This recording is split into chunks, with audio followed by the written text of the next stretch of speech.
আসসালামু আলাইকুম ওয়া রাহমাতুল্লাহি ওয়া বারাকাতুহু। প্রিয় শিক্ষার্থীরা, আজকে আমরা অষ্টম শ্রেণীর গণিত বইয়ের প্রথম অধ্যায় প্যাটার্ন অধ্যায়টার কতগুলো ধারা দেওয়া আছে, আমরা পরবর্তী পদ নির্ণয় করা শিখব।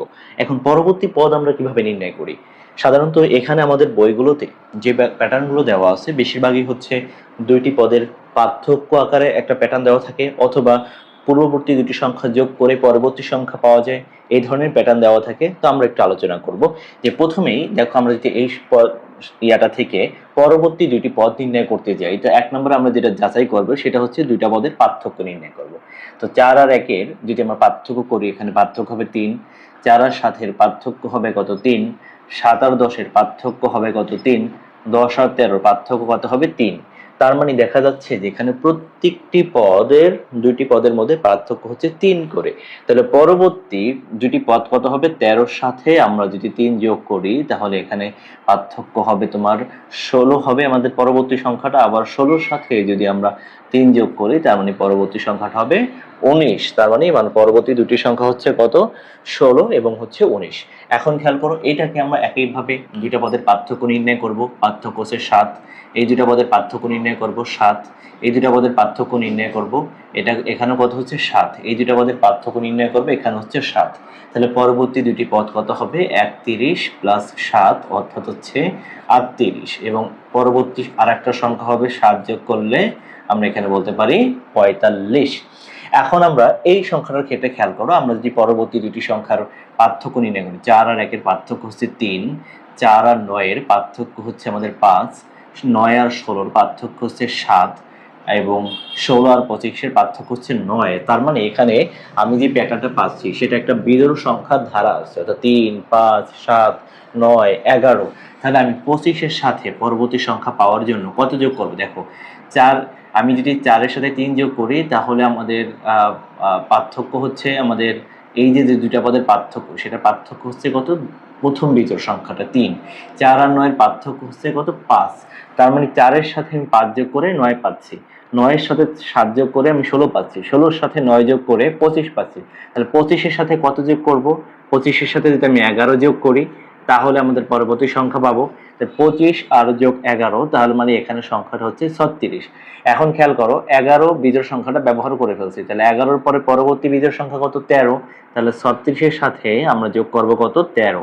তাহলে 13 যদি যোগ করি, 36 এবং 13 যোগ করলে কত হবে? 49। 36 আর 10 46 আর 3 এখানে হবে 49। তার মানে খেয়াল করো, এই ধারাটায় মূলত একটা দুইটা পদের মধ্যবর্তী যে সংখ্যাটা পাবো সেই সংখ্যাটা একটা ধারা আকারে দিয়েছে, বিজোড় সংখ্যার। যেহেতু আমরা 1 এর সাথে 3 যোগ করে 4 পাই, 4 এর সাথে 5 যোগ করে 9 পাই, 9 এর সাথে 7, 16 এর সাথে 9, 25 এর সাথে 11, তাহলে 11 এর সাথে যোগ করে দিয়ে 36 পাবো। 36 এর সাথে আমরা 13 যোগ করবো, তাহলে আমাদের পরবর্তী দুইটা সংখ্যা নির্ণয় করা হয়ে যাবে। এবার আবার খেয়াল করো, আচ্ছা এখানে আমি ইংরেজিতে লিখে ফেলছি, এটা তোমরা একটু খেয়াল করো। 3, 7, 13। এখন আমি যদি এই দুটো পদের পার্থক্য বের করি, পার্থক্য হচ্ছে কত? 2।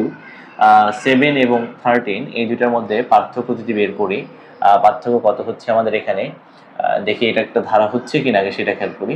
3 এবং 7 যোগ করে হচ্ছে না, পার্থক্য যদি নির্ণয় করি 7 এর সাথে 13 যোগ করলে এখানে পার্থক্য হয়, আচ্ছা আমি ভুল করছি, এখানে হবে 4। 7 এর সাথে 13 পার্থক্য যোগ করলে হয় 6।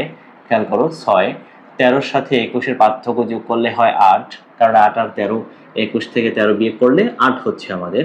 পরেরটা যদি আমরা পার্থক্য করি হচ্ছে 10, তার মানে নেক্সট পদের পার্থক্য হবে 12, তারপর হবে 14। তার মানে আমি এখানে যদি 3 এর সাথে 4 যোগ করে 7 পাই, 7 এর সাথে 6 যোগ করে 13 পাই, তাহলে 21 এর সাথে 10 যোগ করে 31 পাই, 31 এর সাথে আমি যদি 12 যোগ করি, 12 যোগ করি, তাহলে আমার এখানে যে সংখ্যাটা হবে সেটা হবে কত?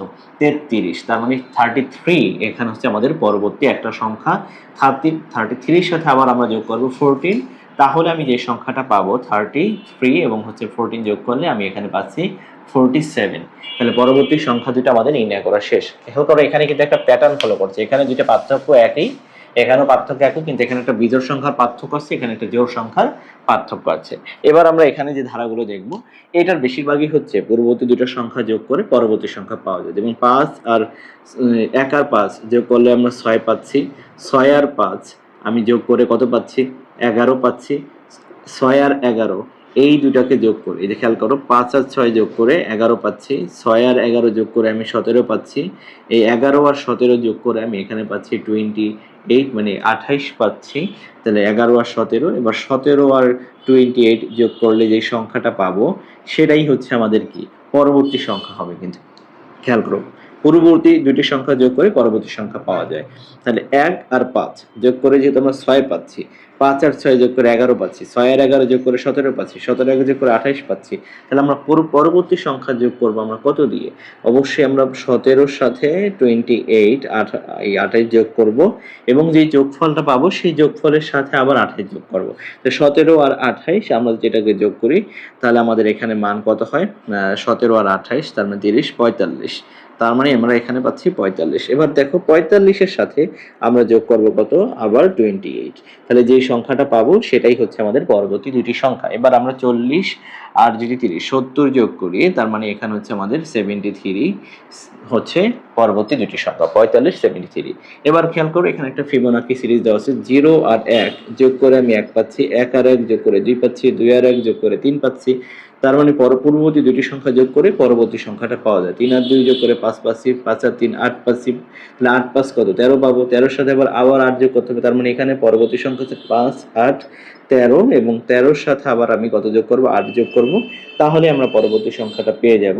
আচ্ছা 13 এবং হচ্ছে 8 যোগ করলে আমরা এখানে পাচ্ছি 21।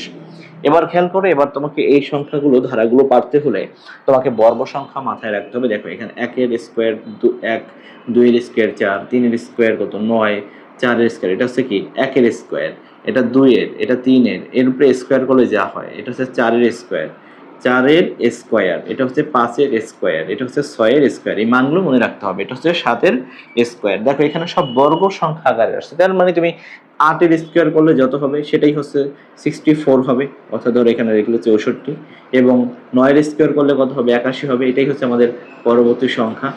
এবার খেয়াল করো এখানে যে সংখ্যাগুলো শুধু বিজোড় সংখ্যার বর্গ করা হয়েছে। তাহলে 1 এর স্কয়ার, তোমার 3 এর স্কয়ার, এটা 3 এর স্কয়ার, মানে আমি এইভাবে লিখে ফেলছি 5 এর স্কয়ার। তাহলে পরেরটা হবে কি 7 এর স্কয়ার, এর পরেরটা হবে কি 9 এর স্কয়ার। তার মানে এখানে পরবর্তী সংখ্যা হবে তুমি যদি লেখো 49 আর একটা হবে 81। এভাবে এটা হচ্ছে জোড় সংখ্যার বর্গের একটা সিরিজ বা ধারা। আর এইটা হচ্ছে তোমার ঘনমূলের একটি ধারা।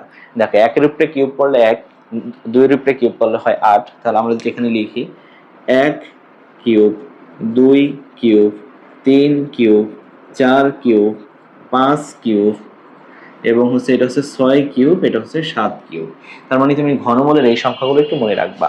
তো এই ধারাগুলো দেখে আমরা, কারণ অনেক সময় ঘনমূলের সাথে তোমাকে কি করবে, অনেক ধারা আমরা পরবর্তী দেখবা আরো চমৎকার চমৎকার ধারা শিখবো।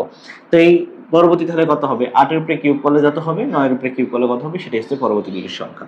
এখানে সব বিজোড়গুলোর উপরে কিউব মানগুলো নিয়েছে, বিজোড়গুলোর উপরে। তাহলে আমরা পরবর্তীতে 7 এর পরে এখানে পাবো 9 এর উপরে কিউব করলে যেতে হবে, 11 উপরে কিউব করলে যেতে হবে। এখানে সব জোড় সংখ্যাগুলোর উপরে কিউব নিয়েছে, 4 তার উপরে কিউব, এখানে হচ্ছে 6 তার উপরে কিউব। তার মানে পরবর্তী সংখ্যা হবে 8 এর উপরে কিউব দিলে যত এবং 10 এর উপরে কিউব দিলে যত হয়। তো এই ছিল আজকে আমাদের প্যাটার্নের প্রথম পর্বটা। আমরা পরবর্তীতে আরো চমৎকার কিছু ধারা তোমাদেরকে শেখাবো। আজকে এই পর্যন্ত, এবং এই ম্যাথগুলো অবশ্যই চাকরি প্রত্যাশী যারা আছেন তাদের জন্য কাজে লাগবে। ভিডিওটা অবশ্যই শেয়ার করে রাখবেন এবং চ্যানেলটা যদি ফলো দিয়ে না থাকেন অবশ্যই ফলো করবেন, আর ইউটিউব থেকে দেখলে অবশ্যই সাবস্ক্রাইব করবেন। আজকে এই পর্যন্তই, সবার সুস্থতা কামনা করে শেষ করছি। আসসালামু আলাইকুম ওয়া রাহমাতুল্লাহি ওয়া বারাকাতুহু।